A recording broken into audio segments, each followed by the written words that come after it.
Over the last decade or so, the popularity of beef jerky has exploded. You see it everywhere, every convenience store, every gas station. But the big problem is it's pretty expensive for what you get. The good news is making beef jerky at home is affordable and real easy. You don't need fancy equipment, although a simple food dehydrator like this one from Nesco is pretty handy. First thing you need is just start with a basic cut of beef that's easily attainable at the grocery store. Brisket is delicious when dried as jerky, but usually it's packed and sold whole, way too big of a piece with a large fat cap attached, and you're not going to want to pay for the fat that you're going to later discard. So you may instead opt for something lean and large like a flank steak or London broil. Trim off any extra fat and slice it into strips as thin as you're able against the grain. You may actually want to semi-freeze the meat to help you cut the slices pencil thin or about a 1/4 inch thick. And you may also want to cut the meat at like a 45-degree angle like we're doing here for this London broil to go against the grain of the meat. That'll give it a more tender bite.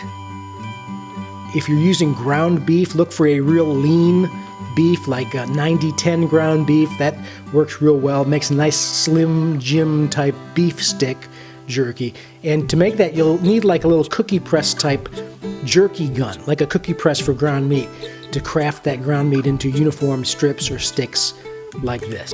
As far as a recipe, to ensure a longer shelf life, and actually for flavor too, you're going to want to use a curing salt like Tender Quick, which the recipe usually calls for 1 tablespoon of Tender Quick per pound of beef, or curing seasoning per pound of beef.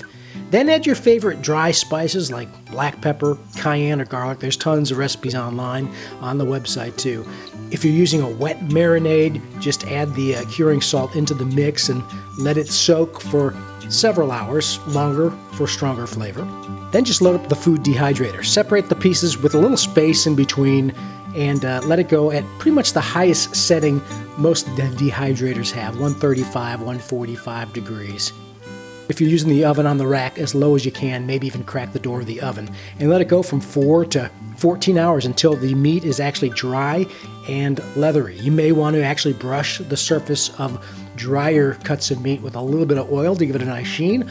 Conversely, you may want to actually blot off the oil on fattier pieces of meat you're dehydrating for that look.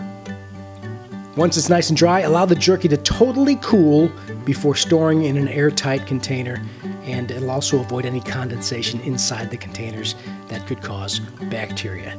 Real easy to make beef jerky, and if you want some more tips, tricks, other fun stuff, head on over to www.barbecuetricks.com.